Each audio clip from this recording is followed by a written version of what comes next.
അല്ല, അവർക്ക് ഒരു കാര്യം വളരെ ക്ലിയറാണ്. വികസനം അല്ലെങ്കിൽ ഈ പറയുന്ന മനുഷ്യന്, ഞാൻ നേരത്തെ പറഞ്ഞല്ലോ, മനുഷ്യന് വേണ്ട രാഷ്ട്രീയം പറഞ്ഞ് വിജയിക്കാൻ പറ്റില്ല എന്നവർക്ക് വ്യക്തമായി മനസ്സിലായിട്ടുണ്ട്. ഈ സ്ഥലങ്ങളിലെല്ലാം വീടാന്തരം കയറി അവരിപ്പോൾ പറഞ്ഞുകൊണ്ടിരിക്കുന്നത് കള്ളത്തരങ്ങളാണ്. അത് കനകോലു പറഞ്ഞു കൊടുക്കുന്ന ഒരു കള്ളത്തരമാണ്. പക്ഷെ കനകോലു പറയുന്ന കാര്യം അതുപോലെ തന്നെ പ്രാവർത്തികമാക്കാൻ ഇവർക്ക് കള്ളം വേറെ എങ്ങും പോയി പഠിക്കേണ്ട കാര്യം. സ്വയസിദ്ധമായി കയ്യിലിരിപ്പുള്ളതുകൊണ്ട് അങ്ങ് പറഞ്ഞാൽ മാത്രം മതി. അതുകൊണ്ട് ആ കാര്യത്തിലെങ്ങും വേറെ ക്ലാസ്സൊന്നും എടുക്കണ്ട. അതുകൊണ്ട് പെട്ടെന്ന് അത് ആ കാര്യത്തിൽ പറ്റുന്നുണ്ട്. ഞാൻ വിചാരിക്കുന്നത് കുറച്ച് സീറ്റുകളിൽ അങ്ങോട്ടോ ഇങ്ങോട്ടോ ഒക്കെ വ്യത്യാസം വരാം. പക്ഷേ ഈ പറയുന്ന ഇപ്പം ഉമ്മൻചാണ്ടിയുടെ 73, ടേക്ക് ദാറ്റ് നമ്പർ, ആ നമ്പറിൻ്റെ ഒരു പ്രശ്നം, അത് കേരളം ഭരിച്ചത് കോൺഗ്രസ് അല്ല. കേരളം ഭരിച്ചത് ഈ അവിയൽ മുന്നണിക്കകത്ത് ലീഗ് പറയുന്നത് മാത്രം കേൾക്കുക എന്നുള്ളതായിരുന്നു അവിടുത്തെ ഒരു മെയിൻ പണി. ഇതാണ് അവിടെ നടന്നുകൊണ്ടിരുന്നത്. അപ്പം ഈ പറഞ്ഞാൽ ഈ ഒരു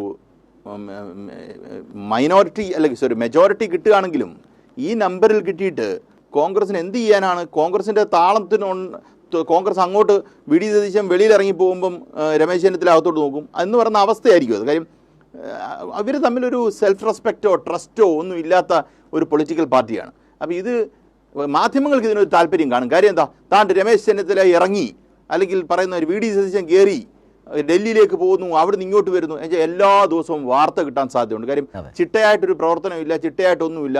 നമ്മൾ പറഞ്ഞാൽ UDF കാലത്താണ്, ഉമ്മൻചാണ്ടിയുടെ കാലത്താണ് ഏറ്റവും കൂടുതൽ വാർത്ത. ഇവിടെ അത്രയും ബ്രേക്കിംഗ് എന്ന് പറഞ്ഞാൽ കള്ളത്തരം അടിക്കുക എന്നുള്ളതാണ്. ഇത് കള്ളത്തരം അടിക്കാതെ തന്നെ മാധ്യമങ്ങൾക്ക് നല്ല ബ്രേക്കിംഗ് കിട്ടുന്നതാണ്. വി ഡി സതീശൻ എതിർത്തു എന്നൊക്കെ പറഞ്ഞ വാർത്തകൾ കറക്റ്റ് ആയിരിക്കും, അതിനകത്ത് തെറ്റ് വരേണ്ട കാര്യമില്ല.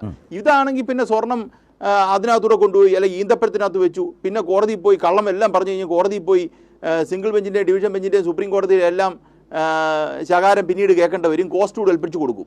അപ്പോൾ അങ്ങനെയുള്ളൊരു സാഹചര്യം അങ്ങനെ വാർത്ത ക്രിയേറ്റ് ചെയ്യാൻ പറ്റത്തുള്ളൂ. ഇപ്പം മറ്റേടത്ത് അങ്ങനല്ല.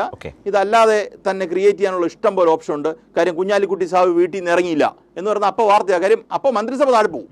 അപ്പം കുഞ്ഞാലിക്കുട്ടി സാറ് മിണ്ടിയില്ല, മൂളിയില്ല, അതൊക്കെ വരെ വാർത്തയാവും. അപ്പം മാധ്യമങ്ങൾക്ക് ആ കാര്യത്തിൽ താല്പര്യം ഉണ്ടാവും. പക്ഷേ കേരളത്തിന് അത് ഗുണപ്രദമായ ഒരു കാര്യമാണോ എന്ന് വോട്ട് ചെയ്യുന്നതിന് മുമ്പ് ആൾക്കാർ ആലോചിച്ചാൽ ആൾക്കാർക്ക് കൊള്ളാം. അത്രമാത്രം നമുക്ക് പറയാം. എൻ്റെ വോട്ട് എന്തായാലും ഇപ്പോൾ കൃത്യമായിട്ട് ആൾക്കാർ എങ്ങോട്ടാണ് ചെയ്യുന്നതെന്ന് നമുക്കറിയാം. അത് എന്ന് പറഞ്ഞാൽ വോട്ട് ചെയ്യുന്നത് ബുദ്ധിപരമായി വോട്ട് ചെയ്താൽ നമ്മുടെ ഭാവി സുരക്ഷിതമാക്കാം.